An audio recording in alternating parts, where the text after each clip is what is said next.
Hello.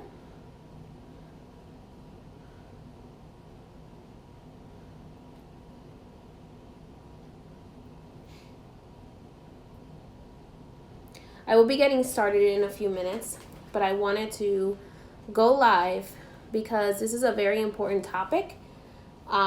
This topic is distinguishing between baptisms to develop your gifts, initiation, and service in the 21 divisions. Or I would say in pretty much almost every African influenced spiritual practice. Okay.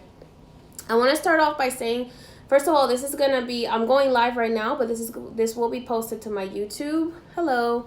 And I just ask that if you do have any questions, that you wait until I'm done explaining, because I need to explain this in the way that my head spirit wanted me to explain this, because my head spirit wants everyone to understand that the way things are done in certain traditions. So this is specifically having to do with my tradition, and I'm going to touch a little bit on some other similar traditions to mine, and what can be expected in the initiation process, the baptism process, and a little bit, and really what the kind of like rules that Spirit has set out for these types of practices, because they are different from the other pagan practices where such as Wicca and other pagan practices, where sometimes self-initiations are allowed, from my understanding.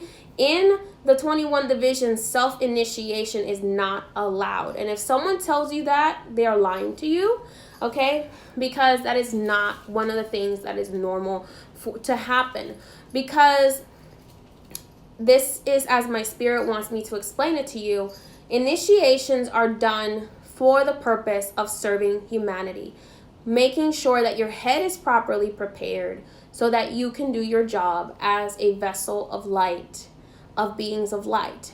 And when they are done by yourself, you don't know what you're supposed to be doing. They need to be done by the spirit, the Loa, or the mystery, while it has possessed the head of the vessel, or of the madrina or padrino that you have as the vessel, as their vessel.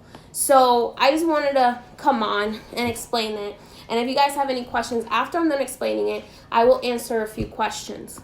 First of all, I want to start with, there's a miscommunication going on, a misconception that everyone is meant to be initiated. Everybody who has a gift is meant to be initiated, to be a priestess, a mambo, or a bocó, or a caballo de misterios. Not everyone is meant to be initiated. That is discussed with you during a session with your spirit guides, with someone who works with those spirits and knows how to do those sessions, okay?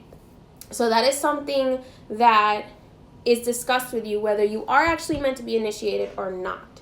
I want to explain, first of all, there are baptisms for just developing your gifts. If all you want to do is be a psychic and just be a reader, and just be protected while you're doing your readings and kind of help develop you a little bit, there are baptisms for just that purpose, okay?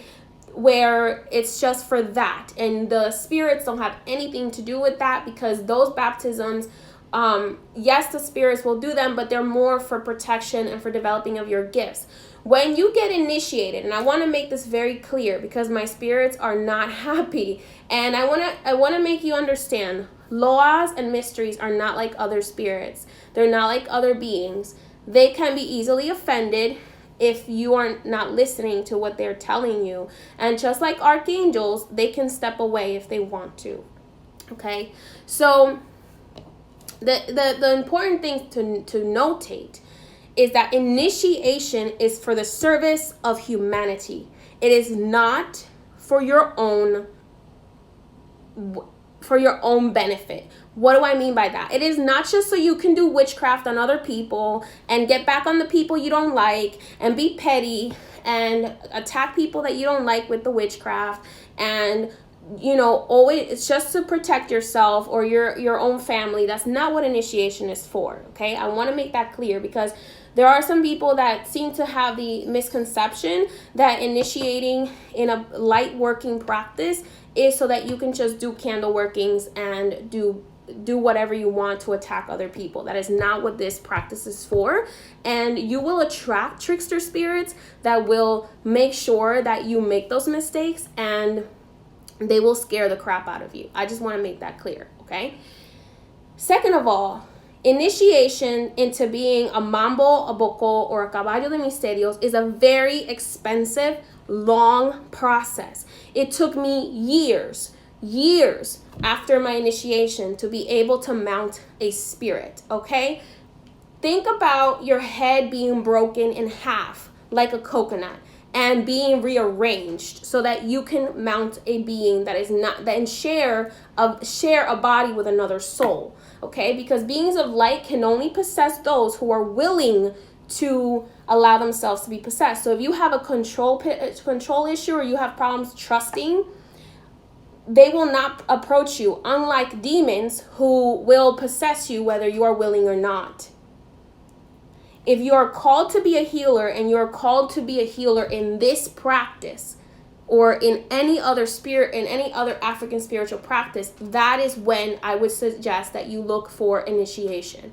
Otherwise, it is not for you. Otherwise, just continue praying to the spirit and continue paying people who are initiated to do your works. Because there is a system of hierarchy. I understand that a lot of us want to go directly to the source, but there's a system of hierarchy there of training that happens from the spirit to the priestess or priest to make sure that certain mistakes aren't made, that you don't open portals that are left open in the spirit, in the physical realm, that can just allow all this dark energy to come right back into the spiritual realm. Because I have seen people who think they're initiated, who got scammed and think they're initiated, and they're opening portals, huge portals in the physical realm to the spiritual realm, and leaving them open and completely destroying people's lives, making the cases worse, making people sicker than they were before they got there. Okay, so be aware that the most dangerous, something that is more dangerous than a dark worker is a light worker who doesn't know what they're doing. Okay. Second thing, initiations are for preparation of the head. So for that thing that I was describing, where your head is being opened and basically rearranged so that you can be possessed by the spirit, yeah, that's what initiation is for. And initiation does not include being taught by your padrino or madrina, does not include refreshments. If you need refreshments, which most people do every single year, you will need a refreshment for the most part. That is extra. If you need to stay or travel to another country, that is extra. Even if you are initiated by someone in your family, you still have to pay your karmic price, because every single one of us, when we go and get a consultation to see if we're meant to be initiated, the spirit itself, the loa that is mounted, will tell you, or will tell its vessel, this is how much your karmic price is. It's written in your Akashic record. It's actually written in your Akashic record, and they will pull it up and they will tell you what is your energy exchange that is due for you to start on the path to be a healer, to be healed, and then to start being possessed by spirits. Okay, so this is all secret things, secret knowledge no one is supposed to be saying, but my spirits have given me permission to share, because there are so many people that have so many misconceptions about what padrinos and madrinas are supposed to do for them and what they're supposed to do for themselves. Second of all, the spirit will prepare your head, but they're not responsible for doing the work for you. So understand that loas and mysteries, they love dedication. And the more dedication you have, the more they will spiritually develop you, and it's called spiritual force or strength. Okay, so the more dedication you have, the more you work you put into it, the more prayer you put into it, the more they get flowers and candles and offerings from you, the more that they will give to you. But they have to see that you're doing it from the heart, not just because you're trying to get something from them.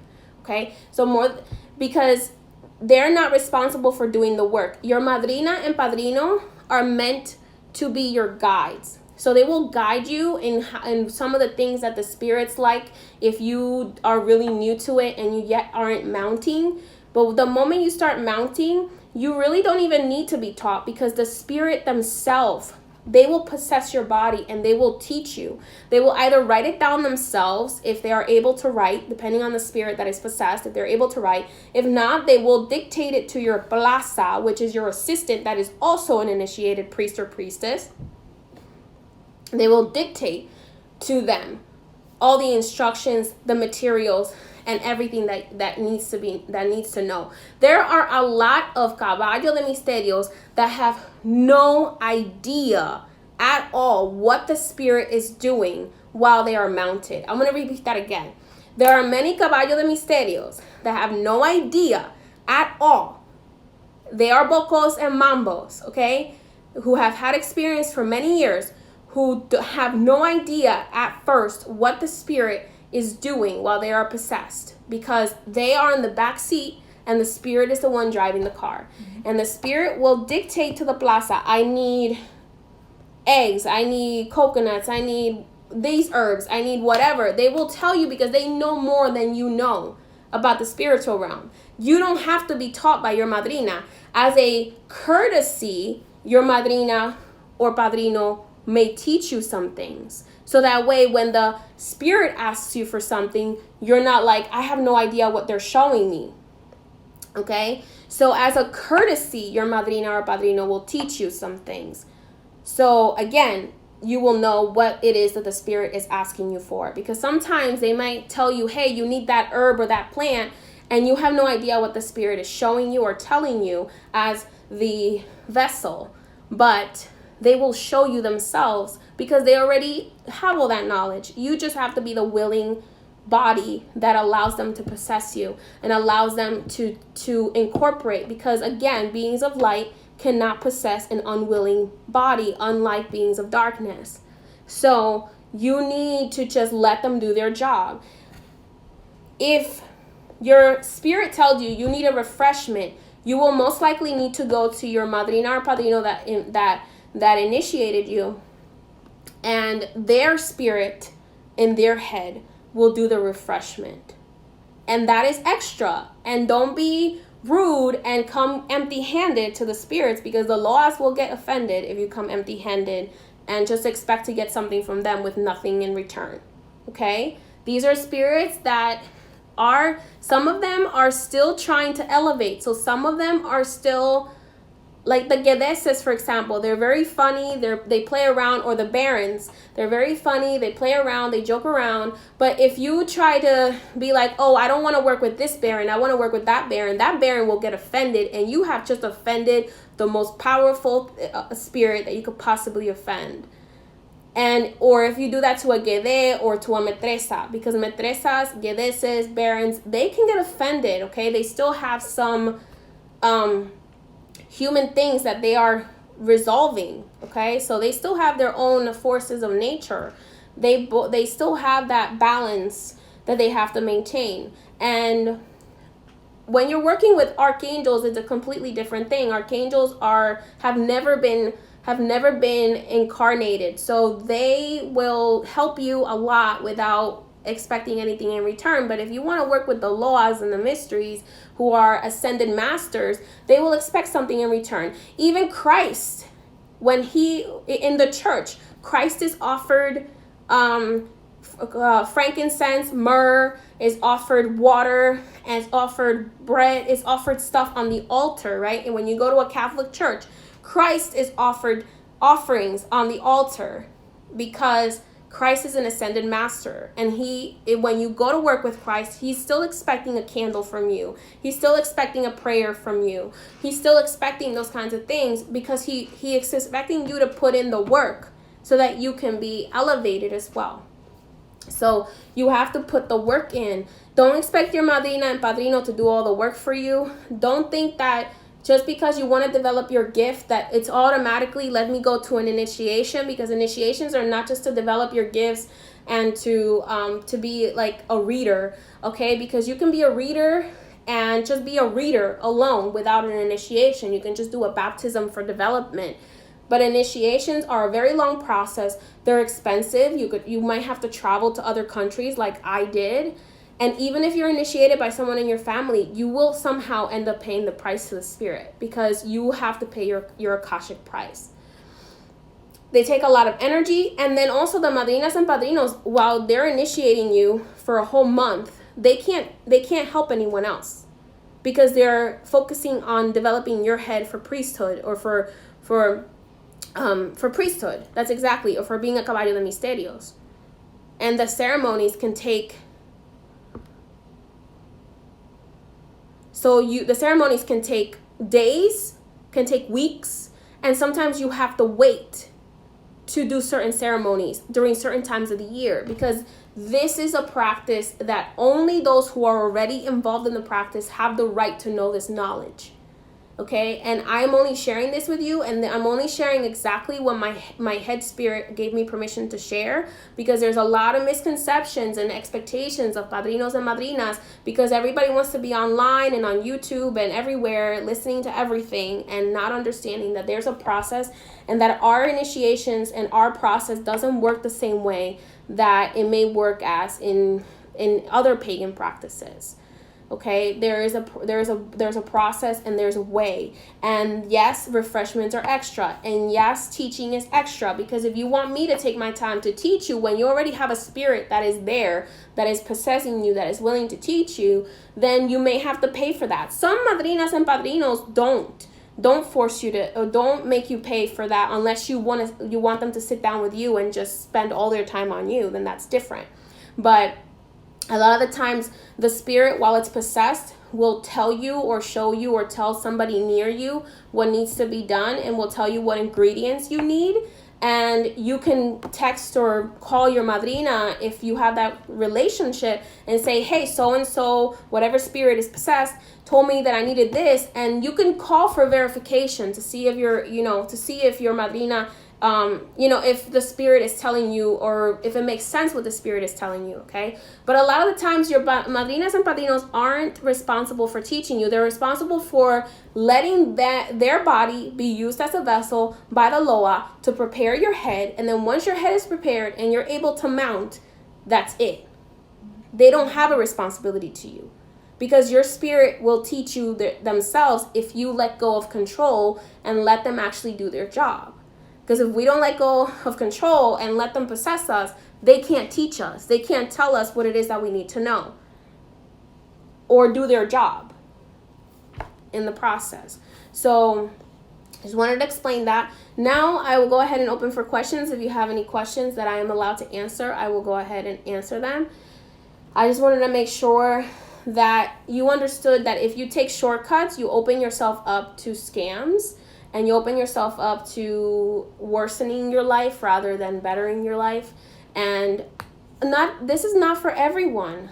I am constantly working. This is not I'm going to punch in 9 to 5 and clock out. There's a lot of people that will tell you, oh, don't let your Loa tell you what to do. That's not true. That's someone who has ego. That's someone who doesn't understand that they need to humble themselves.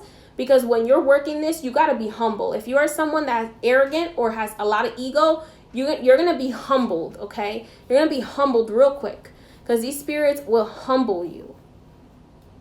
So that is something that needs to be understood, that if there's any shortcuts taken, you're going to pay for it. Love of Healing asked, can anyone and everyone be mounted? Most of the time, if you are initiated to be a priestess, you are prepared, your head is prepared to mount. However, whether you are mounted or not is all up to you, because if you haven't done the work to heal yourself and you haven't done the work to trust this spirit to take over your body, you will force the mounting to go away. So I've had initiates where they are about to mount and then they get scared and they push the being away, and then they don't mount, and then they don't want to mount, and they don't mount for years because they are afraid of letting go of control. So if you can't trust and let go of control, the being won't mount you. How is all the info contained in the 21 divisions given to the initiate? That is usually given to you by the misterio itself. They will teach you themselves, or sometimes your madrina or padrino will do you the courtesy to get you started, to get you going, and then the mysteries will do the rest from there. Which is stronger spiritually, paternal or maternal parts of your family? They're both equally strong. It depends on which side has decided that they want to work. And usually you will have more guides on one side of the family, and they're a little bit stronger of a connection. Let's say your mother was all 21 divisions, and let's say your father was like Santeria. So that's something that, if it's stronger on the mother's side, you might have more guides on that side. If it's stronger on the father's side, you'll have more orishas, for the most part, from what I've seen happen. But a lot of the mysteries, when you get started on the mysteries path, they make you wait for years after you get initiated in the mysteries to get initiated on your other side of the family, if you wanted to get initiated in Santeria, for example, because the practices are different. So you have to wait years sometimes for that to be allowed.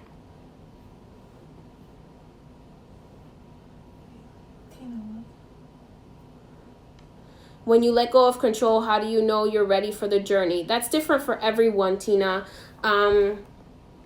If you signed up for this, hopefully you already know that the spirit is in control, and you have to trust them that they're doing it. And when you're prepared properly, there's no risk that you're gonna be mounted by anything other than a being of light. So you have to trust that they're gonna do what's best for you. Otherwise, I would suggest not getting involved in this kind of practice.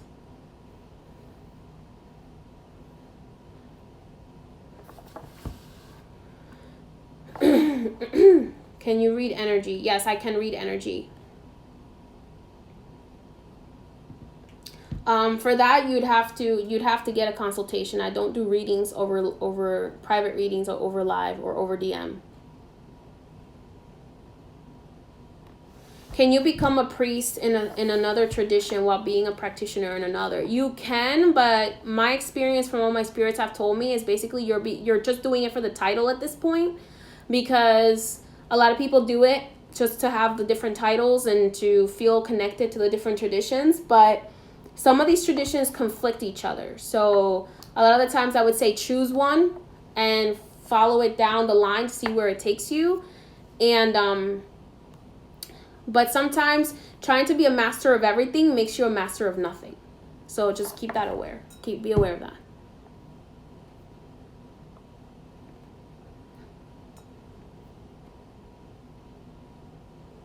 When I get mounted, I feel as if I'm asleep. So I get put to sleep. Like at first it feels like, if you've ever been hypnotized, it feels like you're being hypnotized. And then after that, it feels, you don't really remember. It's like you black out.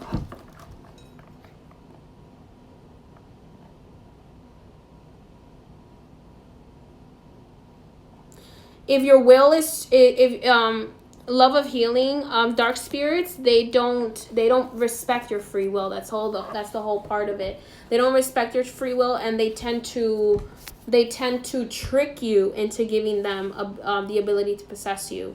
They tend to trick you into it, and they tend to scare you into it. And if you're not strong enough to fight them off, they will become attachments. What divination method is legitimate in the practice? There is really no legitimate method, because we have influence from Gypsy, we have influence from African, we have influence from Catholic, and we have influence from Native American or Taino. So there's different types of divinations. What I would say the most traditional that I've seen in this practice is usually the reading of the candle, or the reading of the glass of water, or the reading of the cards.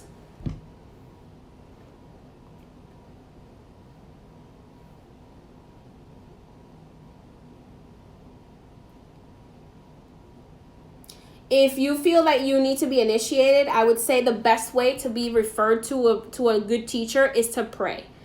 Get down on your knees and pray to your spirit guides and ask them to give you guidance, to clear your mind, and to show you the path, to show you the way. Submit to to their assistance, because if you don't submit to their assistance, they can't help you. So get down on your knees and pray and ask them, humble yourself, ask them to help you find your path and to help you, to show you either in your dreams or in a vision, who your madrina or padrino is, or where you can find them, because sometimes they'll show you the store, or they'll show you the place where they live, or they'll show you the face of the person if you have ever seen them before.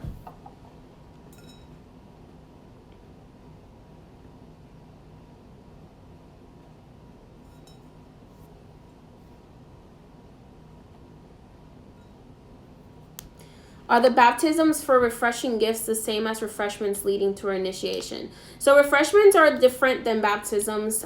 Baptisms before initiation are just for helping you get connected with your gifts and developing your intuition more.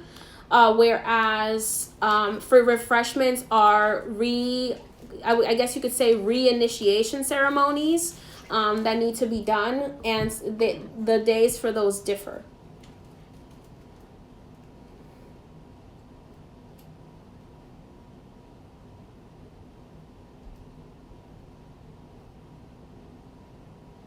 Is it wrong or bad to read tarot for people if you're not initiated? No, you can read the tarot for people as long as you're not as long as you're keeping your body clean and you know that your messages are coming from a good place, from a good, let's say if you do it with spirit guides, they're coming from your spirit guides and not just from some trickster things.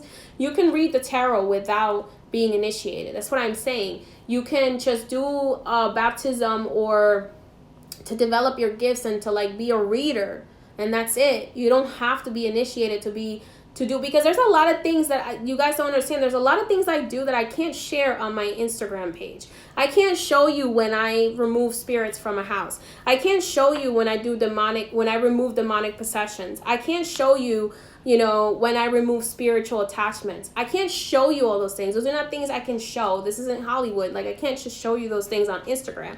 So there's a lot of things that you have to be ready to face, because when you're an initiate or caballo or boko, you face the darkest things, but you have to realize that you have that spirit there to protect you when you face those dark things. So it's very important to understand that it's not a trend. Being initiated is not just a trend. It's not just something that let me jump into it, and then if I don't like it, I can get out of it. No, it's a for life thing. If you look at the process of the initiation back in ancient Egypt, for example, they had a very similar path. When you initiated into a particular god or deity in ancient Egypt, if you decided to back away from that deity would punish you. So you have to realize that it's not something you can just jump into and put your toes in and then jump out, because I've had people who have gotten initiated and they have done it through misleading the padrino or madrina, thinking, oh, if I get initiated, then I'll get more power and then I can do what I want with people. And then not realizing after the fact that your spirits know your heart and they know your intentions, and they will punish you for it. If you get your padrino or madrino to agree to an initiation with the wrong intent.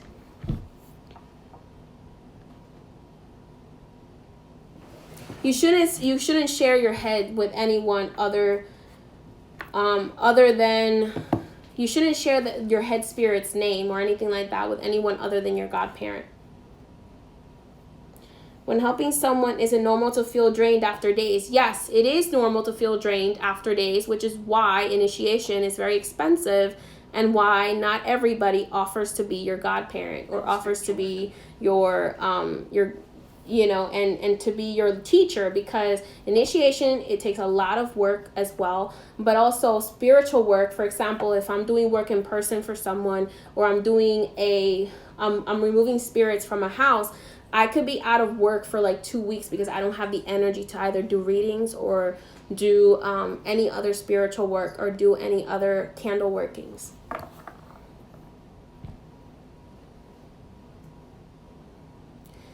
Someone asks, if your family is already initiated and has harmed you, can the Loa block their gifts? I hope this makes sense.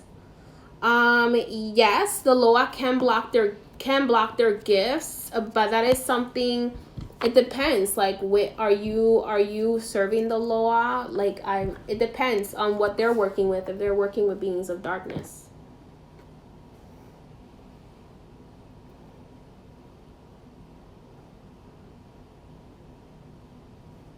During Palo parties, someone asked, during Palo parties, how do you avoid dark energies coming through? Usually, dark energies will not show up to a Palo party. Because the Palo party is in honor of that Loa, and that Loa will protect the entire party. So it's very unlikely for someone to be possessed by anything other than a Loa during the Palo parties. Because think about this. When the Palo parties are done, a lot of the times the Loas are present, and as the Palo music is being played, the Barons may come through and they may want to dance, or the Gedeses may want to come through, because the Gedeses are still beings that are trying to elevate. So they still party, they still drink rum and smoke cigars and party and have fun, but they're also very serious and very protective spirits, and can also be very damaging to anyone who is trying to hurt their child. So they are very protective of children, and they are very protective against anyone who tries to harm children. Is the LGBT community accepted?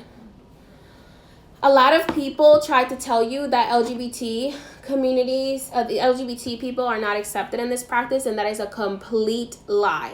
That is the prejudice of a padrino or a madrina when they don't want to initiate someone who is part of the LGBT community. That's actually a prejudice. That's actually their belief, and they're putting that belief onto the practice. That's actually not true, because I wouldn't be here if that were true. And I have many god siblings that are also part of the LGBT community and are very powerful psychics, caballo de misterios, and spiritual workers. So that's not true. What was the other question? Yeah, I already answered that. To find the right godparent, I would pray about it. They will tell you who it is that it's supposed to be. Is it good when you have Loas accompanied with orishas? Someone asked, is it good when you have Loas accompanied with orishas to help? Yes, if the Loas are willing to work with the orishas, and vice versa. There are some orishas that don't want to work with certain Loas, and there are some Loas that don't want to work with certain orishas. So that's why I said, if you have both practices in your lineage, I would suggest consulting spirit about that.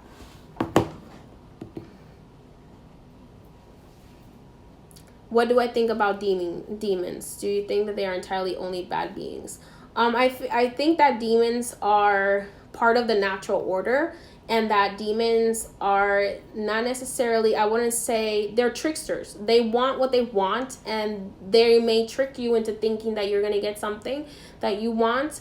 But in the end, they only have one goal, which is to get as many souls as possible. So when a demon gets your soul, your soul doesn't get to ascend, from my understanding. Okay, so that's not just a Catholic belief, because that belief is actually throughout all spiritual practices and other occult practices. That when demons get your soul, or trick you into giving them your soul, you basically are under enslavement, and then your soul doesn't get to ascend to other realms. Are teachers and initiator interchangeable? No. Not everyone who initiates you is going to be your teacher, and not everyone who teaches you is necessarily your initiator.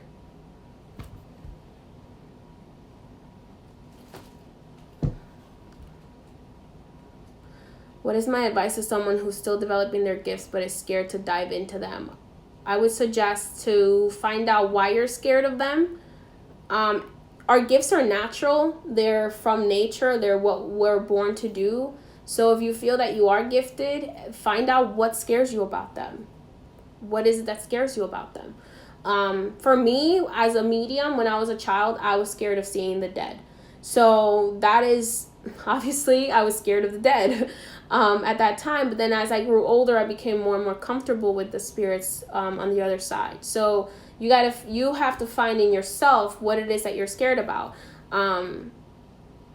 I don't really see much that there is to be scared of, except that you're living in your brain rather than your heart. because your brain will always try to protect you from what it doesn't know, which is why as a race of humanity, as a human race, we are very prejudiced and ignorant, because our brain is there to try to protect us from anything that looks different from us or from what we're used to.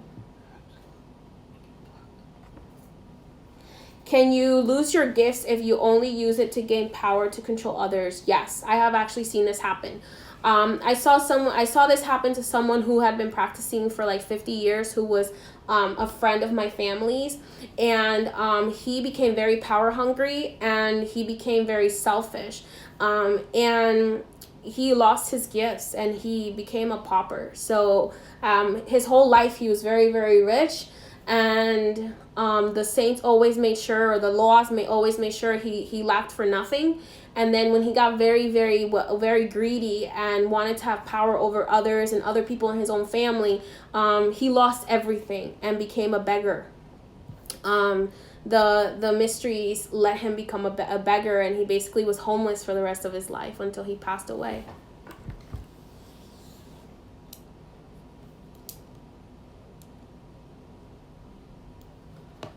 The name interchanges. What? Hold on. Yeah.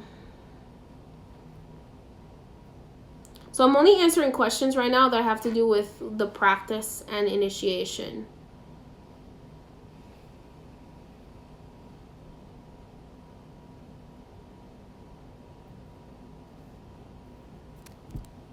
I believe in the ancestors and their protection. I also believe in their universe protecting me as well as God. So Rose from Concrete, how do you know where and what to do spiritual? I believe in my ancestors and their protection. Yes, your ancestors protect you a lot. The mysteries are a level above ancestors, and right, I guess you could say they're between ancestors and the archangels. So they're in between that. So they have a lot of power. A lot of the laws are actually on the same level as the archangels in the terms of how close they can get to God. Holistic alchemy. Do you consider baptism as a form of spiritual vaccination? I notice those who haven't been baptized often get spirit attachments. Yes. You can do baptisms. Usually they will do like 1 or 2 baptisms for protection. There are different ceremonies for protection, but I cannot speak about those.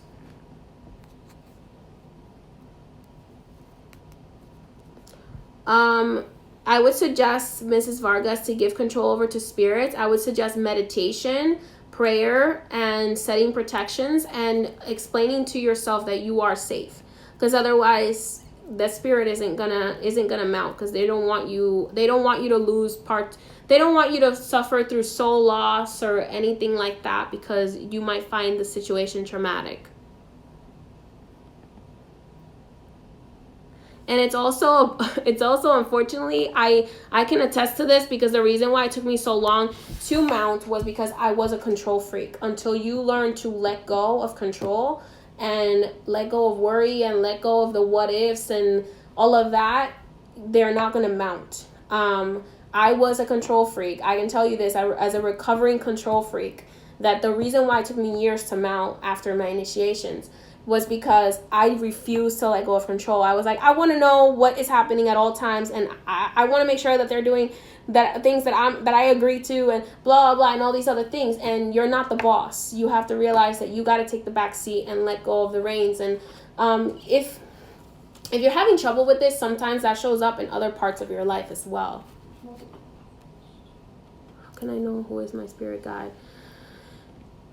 For spirit guides, usually you can pray to them and they will show up to you in your dreams. If you work towards making sure that, there's different ways to make sure that you have dreams. If you are getting good restful sleep, you will usually have dreams.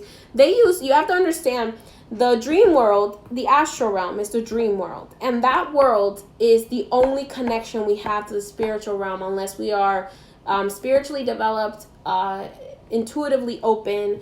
And in order for you to receive messages from them, they have to submit a dream to be delivered to you. And sometimes it may take a few days or a few months to get that dream to you. So just because you prayed today for them to get you a message and you don't get the dream that same night doesn't mean that that prayer hasn't been submitted. It's just things take time in the spiritual realm. The spiritual realm is delayed, because if you pray to the spiritual realm for something to happen and you regretted it, and it already happened, that would kind of suck, okay? Because if, let's say, if out of anger you were like, oh my God, I wish this person blah blah blah, and then that person combusts, like, obviously you can't have that be like an instant thing, okay? Because it can be very dangerous. So the spiritual realm is behind for a reason. So if you are praying to find out who your spirit guides are, give them a few weeks or a few months to tell you who they are, or to show you. Sometimes they show you, or they put you on a path. Like, you may be walking to the store one day and all of a sudden you turn around and you notice a botanica that you had never noticed before in your life. Because a lot of that happens a lot of the times. When I was a little girl, I worked in a botanica since I was a baby. So my grandfather used to have a botanica, then my family had a botanica, and I worked at my godmother's mother's botanica when I was little. I wasn't really working, I was just kind of hanging out there. But I used to always hear like people come in and be like, I had never noticed this store here before, and I've passed by here like 100 times. I have never noticed this store here before. Why? Because that day was the day you were meant to notice it. So you have to let go to spirit and let them show you. Is the 21 division the only place that has priesthood? No, there's other. Santeria has priesthood. Lakumi has priesthood. Ifa has priesthood. There's Heka, which I believe also has priesthood, even though there's very few ancient Egyptian priests and priestesses anymore that do initiation, to my knowledge. But there's a lot of different African spiritualities and Caribbean spiritualities that do priesthood, but they will guide you to which one you're meant for. How can you tell who's communicating with your spirits and whether it's a demon or Loa? How can you tell who's communicating with you spiritually? I have a video on how to tell which voices are Loas or demons. First of all, Loas and archangels will never put you down or will never validate your fears. They will always try to make you feel better, not worse. What demons will do is they know your fear, or they know they know something you feel guilty about, and they will point those things out. And they will make you feel worse about it. And they're not doing it to help you heal. They're doing it to make you even more depressed and upset about it.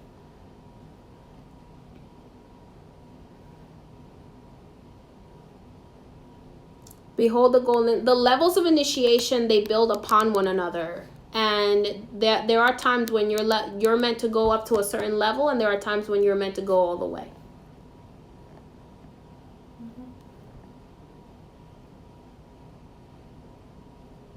Yeah, all lineages have levels of initiation. Some just have baptisms, and depending on the lineage. Can you be mounted without initiating? Sometimes people are mounted if you are way past the time when you're supposed to be initiated, because you came here for that purpose. You have to remember that if you're meant to be initiated, you chose this path before you were born, because you chose it in order to be able to elevate faster as a spirit. Because when you serve as an initiate, as a priestess, and you dedicate your entire life here on earth to that practice, you get to elevate faster. So that means that your soul already chose this path before you were born, before you were even impregnated into your mother, in order to elevate faster and to raise the vibration of humanity, and to raise the vibration of this planet. Because remember, all of us are interconnected. So you already chose this path. It's just a matter of whether you find it, or whether you know whether this path is supposed to be your path or not. Because a lot of people want to go down this path, but it wasn't the path that they had already predestined for themselves. It wasn't the path that their guides are trying to tell them, hey, this is the path that you're supposed to go down. So your guides are just there to guide you on the map that you already created. So that's one of the things you have to understand. Is it unethical for another reader to read you without permission? I find that it is, but some people do it without permission. I find that that's unethical.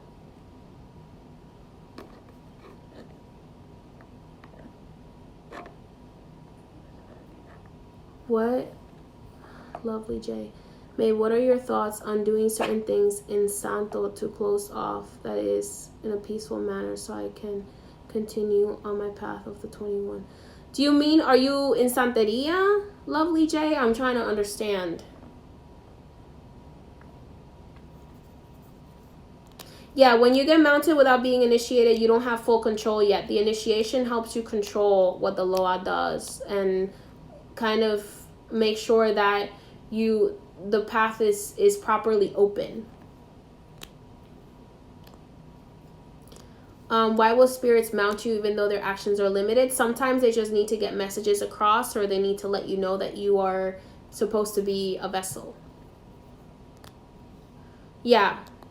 Thank you, Pleasures. That's exactly what I was about to say. If she's in Santeria, you would have to, if you're in Santeria and you're trying to focus on your 21 divisions path and you want to close off to that, you need to speak to a Santera or to your godparent in that practice, because it's disrespectful for someone to tell you, like, I'm not initiated in Santeria, okay? I have some guides that are considered Orishas or part of the Santeria practice, but I'm not initiated in them because I dedicated my life to the 21. So you have to consult your godparent and have them consult the spirits and have them consult the oracle and find out what it is that you're supposed to do, or what can you do to appease that guide.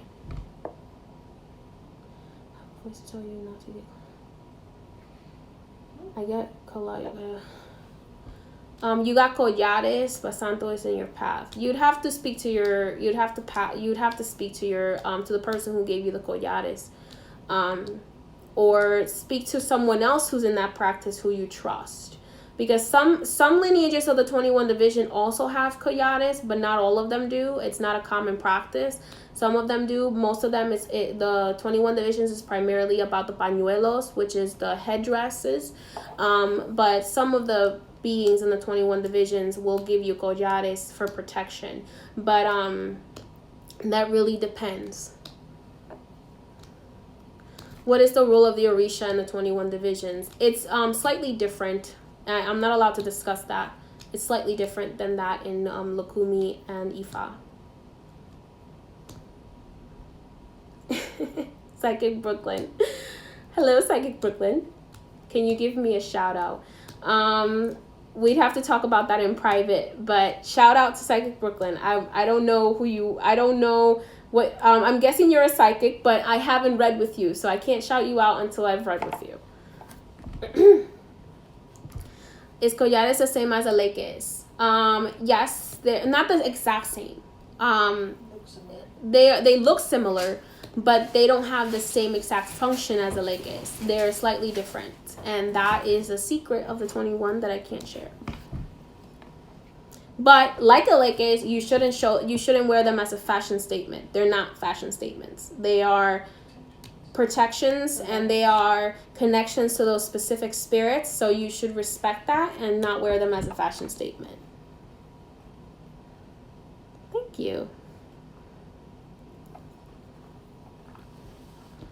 Would I be able to tell you who I'm supposed to follow? If you have a path in the 21, I would be able to tell you that. If you don't, then I will tell you you're not meant for the 21, and I will send you along to the next person.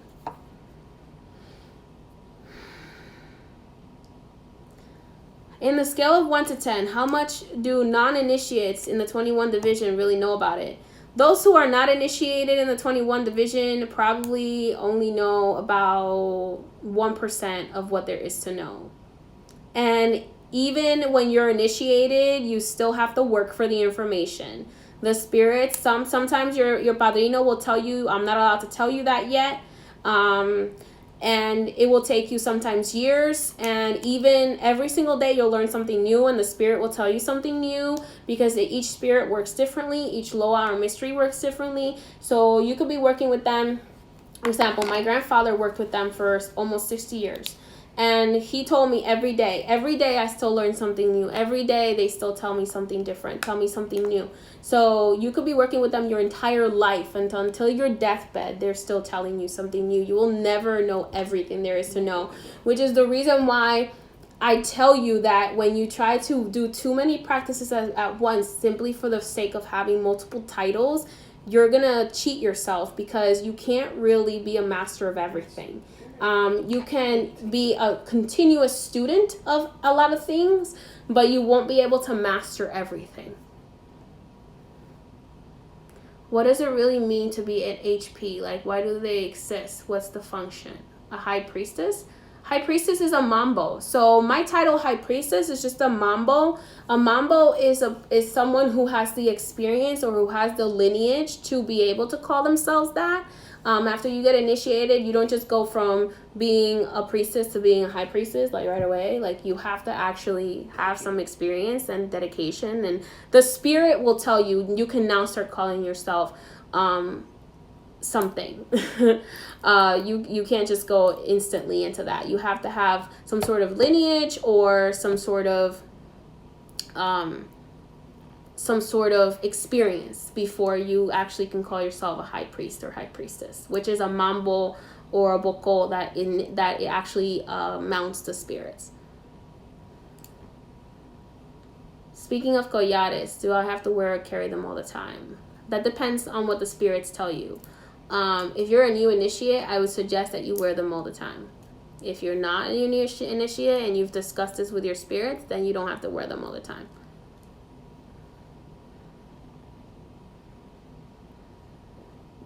So if you're speaking to your ancestors, they always hear you. So you can pray to your ancestors. You can ask them to be given permission. For another thing is, a lot of people don't understand this, but you have to ask the barons to give you permission to speak to your ancestors, or the angel of death to give you permission to speak to your ancestors, because your ancestors have to get what they call phone privileges from the other side. So that's one of the things that I have to do if I'm going to communicate to your ancestors. I have to ask permission to make sure that your ancestors have the permission to communicate with you, because some spirits don't have the permission to communicate with you because they need to either move on, and they've been told you need to move on now and leave your human life behind, okay, and you need to move on. Some spirits are still in limbo or still stuck in other areas that are not there, where they're not allowed to contact their family. Some spirits, if the family is still grieving too much, are not allowed to communicate with the family. So that's why in my practice, you start with the ancestral altar and see if any of them show up. If none of them show up, then that means they didn't get permission to communicate with you. So if none of them show up, I would suggest doing a little prayer to the angel of death to allow you permission to connect with your spirit, not your spirit guides, your ancestors. Because that's one of the biggest things that people don't know, that they're like, oh, I've been working my ancestor altar and I don't know why none of them have shown up. Well, they don't have permission to talk to you. So make sure that you are paying attention to that. Yeah, if for example, if there's something you don't, Mrs. Vargas, if you can't wear them because of work or something like that, that's different. The spirits understand that, but your collares are a protection, so you would want to have them as long as possible. Yes, you do need permission, and you don't just. The angel of death is Azrael. So the archangel of death is Archangel Azrael. Azrael. So if you don't have permission to speak to your ancestors, sometimes your ancestors will ask for permission on your behalf.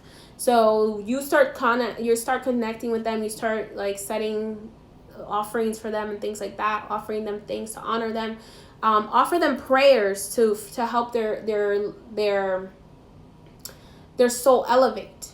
Okay. And you can pray to God to help your soul, to help the souls of your ancestors elevate. You don't have to pray in whatever language your ancestors spoke in. That's not true. You pray to God for their elevation. You pray to the Most High, whichever you see it. In my practice, it's Bon Dieu. For other practices, God has different names. So the universe, you have to pray to the Most High being to help elevate your ancestors. Okay, so you don't pray to your ancestors, you pray to God to help them elevate.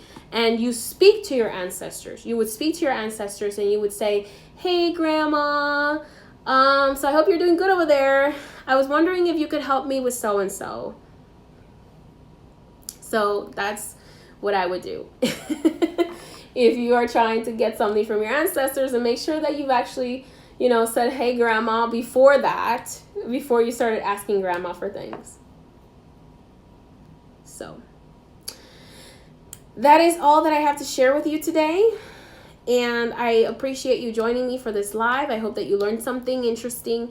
And this live will be reposted on my YouTube channel, so that more of you can if you need to rewatch it or start over, you're able to do so. But remember, just keep in mind, if you don't remember anything else, do things with a clean heart, have the right intentions, really inform yourself, and don't just dip in without knowing what you want to do with your path.